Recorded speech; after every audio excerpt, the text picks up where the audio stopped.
Have you ever done those word search puzzles in school where you're given a list of words to find among a bunch of jumbled letters, like that one there that I've shown? I think we all have. But did you know that the Bible has much the same thing? And with computer technology, you can find these words, and some say you can predict future events as well. Many of you will already know about this, but in this video, I'm going to give a brief overview of the topic and show you a detailed Bible code concerning the upcoming eclipse. Now, the history of Bible codes, also known as the Torah code, stretches back to the 13th century with Rabbi Bachya ben Asher's work. The modern era of Bible code research, however, took a significant turn in the latter half of the 20th century with the introduction of statistical and computational methods. In 1994, Eliyahu Rips of Israel's Hebrew University and his colleagues published a paper in Statistical Science, which was described as a challenging puzzle by the journal's editor. The paper focused on a method called equidistant letter sequences, which involved selecting letters at equal intervals within the text to discover meaningful words or phrases. This work sparked a wave of interest and controversy in the field. Then Michael Drosnin, a journalist, further popularized the concept with his 1997 best-selling book, The Bible Code, which claimed that the Hebrew Bible contained hidden codes predicting future events. His work and subsequent publications led to a surge in public interest in Bible codes. So anyway, we're going to take a look at this topic, and I'm going to, like I said, show you a detailed Bible code concerning the upcoming solar eclipse in the United States. And hopefully this will shed a little light on the subject for you. Before I start with the eclipse, I'm going to show you a couple of examples here. The one on the right is a prediction of Yitzhak Rabin's assassination in 1995-96. This code here, and you have the letters and everything right there highlighted. It predicted Rabin's assassination.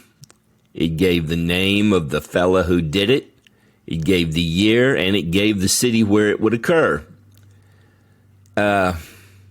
Interesting. And if I remember correctly, the fellow who found this code actually tried to warn Mr. Rabin and his entourage, and of course they didn't listen, they didn't pay any attention, and he got killed, just like it said.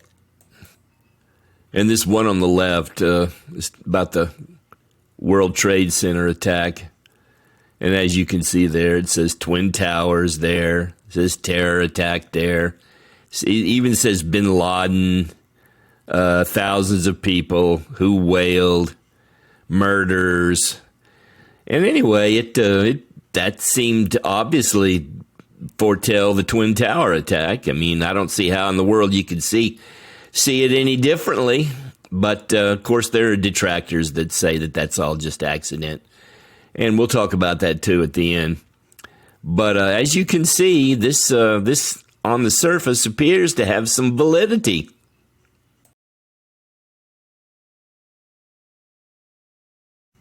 Now, here's the introduction here. And you'll see here, America, the eclipse. That will show up in just about every frame. So that'll be there. Let's continue on. Oh, by the way, these charts come from a YouTube channel called Bible Codes New Zealand, so you might want to go check them out. Want to give due credit. Don't want to plagiarize. But anyway, here's the first frame. And as you can see, it says America the Eclipse, and then it has wondrous twice and look. So it's going to be wondrous. It's going to be fantastic.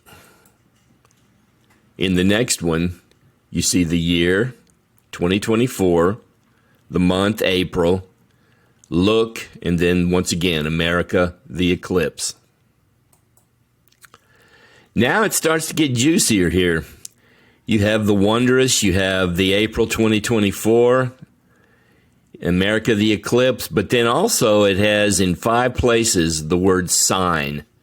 In other words, the eclipse, it seems it's saying, is going to be a sign. Next, the blood moon is introduced on the holiday of Purim, the Jewish holiday, back on, March 23rd, 25th, something like that. There was a blood moon on that date, and so the code here speaks of that. And then once again, a sign, wondrous look, wondrous America. So now the blood moon somehow or another gets introduced. And blood moons and eclipses in general, they always seem to have a historical context of predicting the future.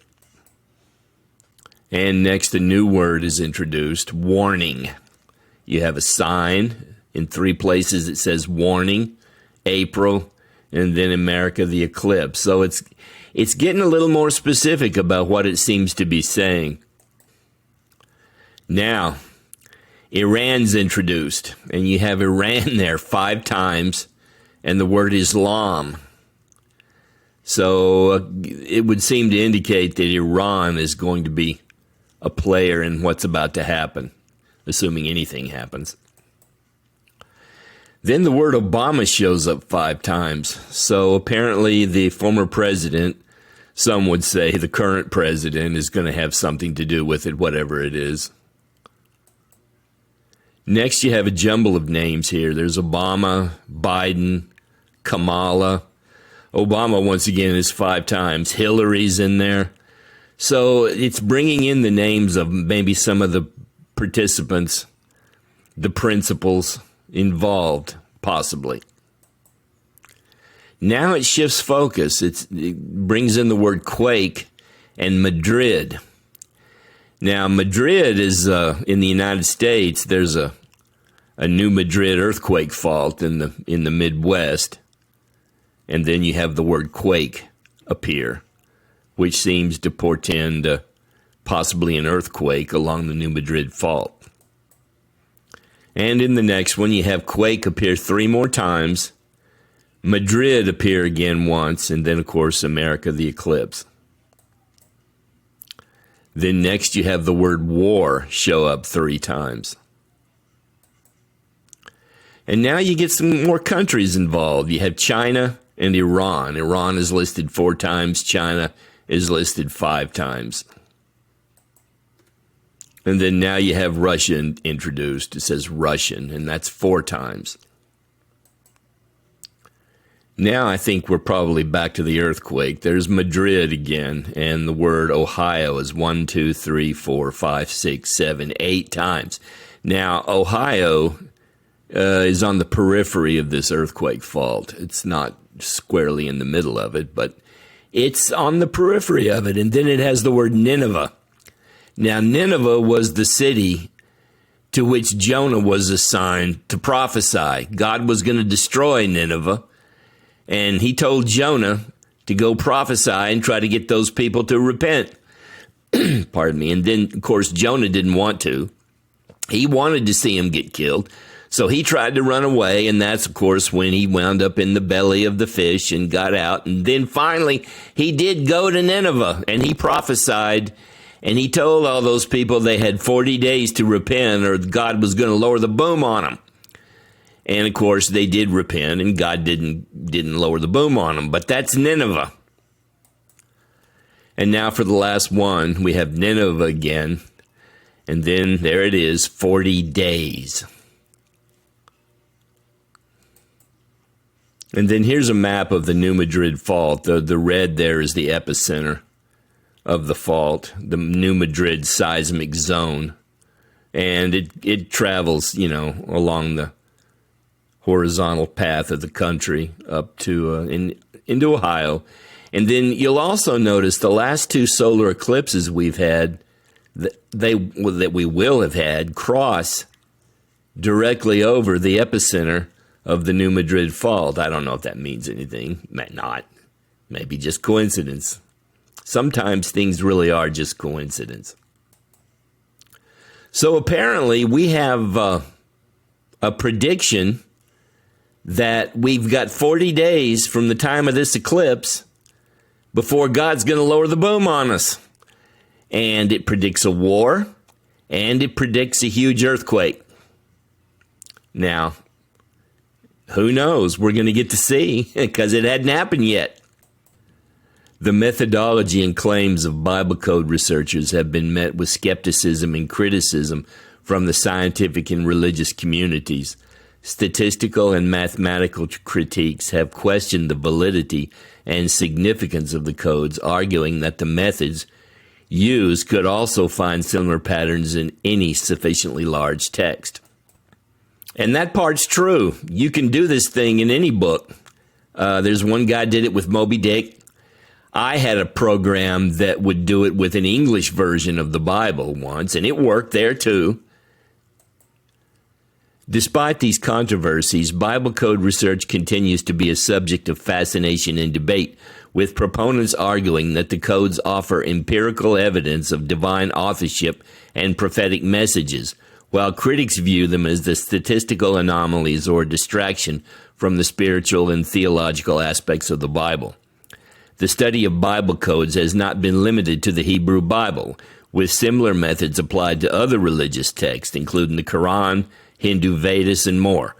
As technology and scholarship continue to advance, the study of Bible codes will likely remain a subject of intrigue and debate for those seeking to uncover the hidden mysteries within the pages of these ancient texts, like Moby Dick. But anyway, if you can do this with just about any big book, what does that tell us?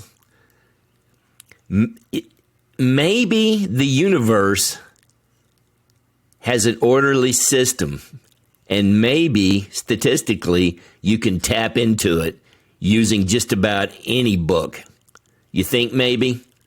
Maybe there's enough order in the universe that you can somehow plug into it in various different ways. Maybe. Who knows? But anyway, if you liked the video, give me a like and subscribe, and I'll see you the next